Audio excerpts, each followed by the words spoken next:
بسم اللہ الرحمن الرحیم۔ انوار رمضان۔ نویں فصل اعتکاف کے مسائل۔ اعتکاف سے متعلق یہاں مدرجہ ذیل امور کی تفصیل ذکر کی جا رہی ہے۔ نمبر 1، اعتکاف کی تعریف اور اس کی اقسام۔ نمبر 2، اعتکاف کے صحیح ہونے کی شرائط۔ نمبر 3، اعتکاف کے مفسدات۔ نمبر 4، اعتکاف کے جائز کام۔ نمبر 5، اعتکاف کے ناجائز کام۔ نمبر 6، عورتوں کے اعتکاف کے اہم مسائل۔ پہلی بات، اعتکاف کی تعریف اور اس کی اقسام۔ اعتکاف لغت میں مطلقاً ٹھہرنے کو کہتے ہیں، جبکہ شریعت کی اصطلاح میں مسجد میں اعتکاف کی نیت سے ٹھہرنا اعتکاف کہلاتا ہے۔ ہندیہ 1 صفحہ 211۔ اعتکاف کی اقسام۔ اعتکاف کی 3 قسمیں ہیں: 1 واجب، نمبر 2 مسنون، نمبر 3 مستحب۔ واجب وہ اعتکاف ہے جس کی نظر مانی گئی ہو، خواہ کسی کام کے ہونے یا نہ ہونے پر موقوف کر کے مانی جائے یا بغیر کسی شرط کے۔ بہرحال دونوں صورتوں میں اعتکاف واجب ہو جاتا ہے، بشرط یہ کہ زبان سے نظر کے الفاظ ادا کیے جائیں۔ صرف دل سے نیت کر لینے سے اعتکاف واجب نہیں ہوتا۔ ہندیہ 1 صفحہ 213 211۔ مسنون وہ اعتکاف ہے جو رمضان المبارک کے آخری عشرے میں کیا جاتا ہے۔ یہ اعتکاف سنت مؤکدہ علی الکفایہ ہے۔ در مختار 2 صفحہ 442۔ مستحب وہ اعتکاف ہے جو مذکورہ بالا دونوں قسموں کے علاوہ کیا جائے۔ ہندیہ 1 صفحہ 211۔ نمبر 2، دوسری بات، اعتکاف کے صحیح ہونے کی شرائط۔ اعتکاف کے صحیح ہونے کے لیے مدرجہ ذیل شرائط ہیں۔ نمبر 1، اعتکاف کی نیت کرنا۔ اعتکاف خواہ وہ کسی بھی قسم کا، اس کے لیے نیت شرط ہے، بس بغیر نیت کے اعتکاف معتبر نہ ہوگا۔ ایک مرتبہ نیت کر لینا کافی ہے، کسی کام سے باہر نکل کر دوبارہ مسجد میں داخل ہوتے ہوئے نیت کرنا ضروری نہ ہوگا۔ نمبر 2، مسجد جماعت میں اعتکاف کرنا، یعنی ایسی جگہ اعتکاف کرنا جہاں 5 وقت کی نماز جماعت کے ساتھ ہوتی ہو۔ اگر جماعت کے ساتھ 5 وقتہ نماز نہ ہوتی ہو تو اس میں اختلاف ہے، راجح یہ ہے کہ اس میں اعتکاف درست ہے۔ احسن الفتاویٰ 4 صفحہ 517۔ تاہم پھر بھی بہتر یہی ہے کہ ایسی مسجد میں اعتکاف کیا جائے جہاں 5 نمازیں جماعت کے ساتھ ادا کی جاتی ہوں۔ احکام اعتکاف 30، مسائل اعتکاف 44۔ البتہ عورتوں کے لیے مسجد البیت یعنی اپنے گھر میں نماز کے لیے مخصوص کردہ جگہ میں اعتکاف کرنے کا حکم ہے۔ مسجد میں اعتکاف کرنا ان کے لیے مکروہ تنزیہی ہے۔ رد المحتار 2 صفحہ 441۔ 3، روزہ رکھنا سنت اور واجب اعتکاف میں یہ شرط ہے، نفلی اعتکاف میں نہیں۔ 4، مسلمان ہونا اس لیے کہ کافر و مشرک عبادت کا اہلیت نہیں رکھتا۔ 5، مسلمان ہونا اس لیے کافر مشرک عبادت کا اہلیت نہیں رکھتا۔ 5، عاقل ہونا اس لیے کہ اعتکاف کے لیے نیت شرط ہے اور مجنون نیت کی اہل نہیں۔ واضح رہے کہ معتکف کا بالغ ہونا شرط نہیں، اس لیے نابالغ لیکن سمجھدار بچہ بھی اعتکاف میں بیٹھ سکتا ہے۔ بدائع الثنایا 2 صفحہ 108، فتاوی رحیمیہ 7 صفحہ 280، محمودیہ 10 صفحہ 223۔ 6، جنابت سے پاک ہونا، کیونکہ جنابت کی حالت میں مسجد میں قیام درست نہیں۔ 7، حیض و نفاس سے پاک ہونا اس لیے کہ اس حالت میں روزہ نہیں ہوتا اور بغیر روزے کے اعتکاف درست نہیں۔ عمدۃ الفقہ ہندیہ 1 صفحہ 211۔ 3، تیسری بات، اعتکاف کو فاسد کرنے والی چیزیں۔ اعتکاف مدرجہ ذیل چیزوں سے فاسد ہو جاتا ہے۔ نمبر 1، مسجد سے نکلنا۔ مسجد سے بغیر کسی ضرورت طبعیہ یا ضرورت شرعیہ کے نکل جانا، اگرچہ ایک لمحہ بھر کے لیے ہو، اعتکاف کو توڑ دیتا ہے، خواہ جان کر ہو یا بھولے سے، ارادتاً ہو یا غیر ارادی طور سے، اسی طرح اپنی خوشی سے ہو یا مجبوری سے۔ ہندیہ 1 صفحہ 213۔ ضرورت طبعیہ جیسے قضاء حاجت، وضو اور غسل جنابت وغیرہ کے لیے جانا، اور ضرورت شرعیہ جیسے اگر اس مسجد میں جمعہ نہ ہوتا ہو تو جمعہ پڑھنے کے لیے کسی اور مسجد جانا۔ واضح رہے کہ مسجد سے باہر نکلنے کا مطلب یہ ہے کہ دونوں پاؤں مسجد سے باہر نکل جائیں اور دیکھنے میں یہی محسوس ہو کہ یہ مسجد سے نکل چکا ہے۔ بس اگر کوئی خود مسجد میں رہتے ہوئے صرف سر یا ہاتھ باہر نکالے، جیسا کہ جھانکتے ہوئے یا کوئی چیز اٹھاتے ہوئے کیا جاتا ہے، تو اعتکاف نہیں ٹوٹے گا۔ بحر الرائق 2 صفحہ 326، ہندیہ 1 صفحہ 213۔ نمبر 2، مسجد سے نکل کر بغیر ضرورت کے ٹھہرنا۔ اگر مسجد سے قضاء حاجت کے لیے نکل کر بغیر کسی ضرورت کے ٹھہر جانے سے بھی اعتکاف فاسد ہو جاتا ہے۔ ہندیہ 1 صفحہ 212۔ 3، جمع کرنا۔ اعتکاف کی حالت میں ہم بستری کرنا، دوائی جمع جیسے بوس و کنار وغیرہ سب حرام ہے۔ اس مسئلہ میں دن اور رات کا کوئی فرق نہیں۔ قرآن کریم کی نص قطعی میں اس کی ممانعت ہے، بس اگر کسی سے یہ عمل ہو جائے تو اعتکاف فاسد ہو جاتا ہے، اگرچہ انزال نہ بھی ہوا ہو۔ تاہم اگر بغیر انزال کے صرف بوسو کنار ہوا ہو تو اعتکاف فاسد نہیں ہوتا، لیکن ایسا کرنا گناہ ہے جسے احتراز ضروری ہے۔ واضح رہے کہ اعتکاف کی حالت میں کچھ سوچنے یا دیکھنے کی وجہ سے انزال ہو جائے تو اعتکاف فاسد نہیں ہوتا، لیکن اسے احتراز کرنا ضروری ہے۔ اسی طرح اعتکاف کی حالت میں دن یا رات میں سوتے ہوئے احتلام ہو جائے تو اس سے بھی اعتکاف نہیں ٹوٹتا۔ ایسی صورت میں معتکف کو چاہیے کہ بیدار ہوتے ہی پہلے تیمم کر لے، پھر فوراً مسجد سے نکل جائے۔ ہندیہ 1 صفحہ 213، در مختار 2 صفحہ 450۔ 4 جنون یا بے ہوشی کا طاری ہونا۔ اگر کوئی اتنی مدت تک بے ہوش یا مجنون رہا کہ اس حالت میں ایک روزہ قضا ہو گیا تو اعتکاف ٹوٹ جائے گا، اس لیے کہ اعتکاف میں روزہ ضروری ہے، لہٰذا روزہ نہ ہونے سے اعتکاف بھی نہ رہے گا۔ در مختار 2 صفحہ 450۔ 5 روزہ توڑ دینا۔ اعتکاف کی حالت میں کسی عذر کی وجہ سے یا بغیر کسی عذر کے روزہ توڑ دیا جائے یا چھوڑ دیا جائے تو اعتکاف ٹوٹ جاتا ہے، اس لیے کہ اعتکاف مسنون کے لیے صحیح ہونے کے لیے روزہ رکھنا ضروری ہے۔ بحر الرائق 2 صفحہ 323۔ واضح رہے کہ بھول کر کھا پی لینے سے روزہ نہیں ٹوٹتا، لہٰذا اس سے اعتکاف بھی نہیں ٹوٹے گا۔ ہندیہ 1 صفحہ 213۔ چوتھی بات، اعتکاف کے دوران کیے جانے والے جائز کام۔ نمبر 1، معتکف کے لیے مسجد میں کھانا پینا، لیٹنا، سونا جائز ہے۔ رد المختار 2 صفحہ 448۔ 2 اسی طرح کپڑے تبدیل کرنا، خوشبو لگانا، تیل لگانا بھی جائز ہے۔ ہندیہ 1 صفحہ 213۔ البتہ کھانے پینے اور تیل وغیرہ لگانے میں اس بات کا لحاظ رکھنا ضروری ہے کہ مسجد کو آلودہ اور گندہ نہ کیا جائے، کیونکہ مسجد کا تقدس اور اس کا ادب و احترام ضروری ہے۔ 3 اعتکاف کے دوران اپنے اہل و عیال کی ضرورت کو پورا کرنے کے لیے مسجد میں رہتے ہوئے کسی چیز کی خرید و فروخت کرنا جائز ہے، بشرط یہ کہ سامان مسجد میں نہ لایا جائے اور یہ خرید و فروخت ضرورت کے لیے ہو، تجارتی مقاصد کے لیے نہ ہو۔ الہندیہ 1 صفحہ 213۔ 4 معتکف کے لیے ضرورت طبیعیہ یا شرعیہ کے تحت مسجد سے نکلنا جائز ہے، لہٰذا قضائے حاجت اور غسل جنابت کے لیے مسجد سے نکلنا جائز ہے۔ در مختار 2 صفحہ 445۔ اگر بیت الخلاء خالی نہ ہو تو وہاں باہر کھڑے ہو کر اندر موجود شخص کے نکلنے کا انتظار کرنا بھی جائز ہے، اسے اعتکاف پر کوئی اثر نہیں پڑے گا۔ یہ ضروری نہیں کہ واپس آ کر بیت الخلاء کے خالی ہونے کا انتظار کیا جائے۔ احسن الفتاویٰ 4 صفحہ 511۔ وضو کرنے کے لیے مسجد سے نکلنا جائز ہے۔ مجمع الانہار 1 صفحہ 256۔ ریح خارج کرنے کے لیے نکلنا جائز ہے، اگر مسجد ہی میں خارج کی جائے تب بھی کوئی حرج نہیں۔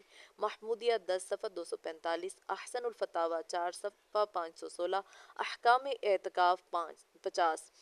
منہ زیر ناف اولاً تو اعتکاف سے پہلے ہی کاٹ لینے چاہیے تاکہ دوران اعتکاف اس کی حاجتی پیش نہ آئے۔ اگر نہ کاٹے ہوں اور 40 دن گزر چکے ہوں تو ان کو کاٹنا ضروری ہو جاتا ہے، لہٰذا انہیں کاٹنے کے لیے مسجد سے نکلنا درست ہے۔ تاہم بہتر یہ ہے کہ مستقل طور پر اس کام کے لیے نہ نکلے بلکہ حاجت طبیعیہ کے لیے نکلے تو اس کام کو بھی کر لے۔ خیر الفتاویٰ 4 صفحہ 131۔ آپ کے مسائل اور ان کا حل 4 635۔ کوئی کھانا لانے کے لیے نہ ہو تو سحری اور افطاری لینے کے لیے گھر جانا جائز ہے، البتہ افطاری کے لیے غروب آفتاب کے بعد نکلنا چاہیے۔ البحر الرائق 2 صفحہ 326۔ رد المختار 2 صفحہ 449۔ جمعہ نہ ہوتا ہو تو اس کے لیے دوسری مسجد جانا درست ہے۔ در مختار 2 صفحہ 445۔ 5 مسجد میں خیر کی ضرورت کی بات کرنا جائز ہے۔ جائز و مباح بات کرنا بھی درست ہے، بشرط یہ کہ الف جائز و مباح بات بھی بقدر ضرورت ہو۔ ب اس کے لیے باقاعدہ مجلس لگا کر بیٹھا نہ جائے، یعنی چلتے پھرتے ہو جائے۔ جیم کسی نماز پڑھنے والے، نماز عبادت کرنے والے کی عبادت یا معتکف کے آرام میں خلل نہ آئے۔ رد المختار 2 صفحہ 449 450۔ ایزن 1 660۔ 6 سر یا داڑھی وغیرہ کو دھونا جائز ہے، بشرط یہ کہ مسجد میں مستعمل پانی نہ گرے، اس کے لیے کوئی بڑا برتن وغیرہ رکھا جا سکتا ہے۔ بحر الرائق 2 صفحہ 327۔ رد المختار 2 صفحہ 449 450۔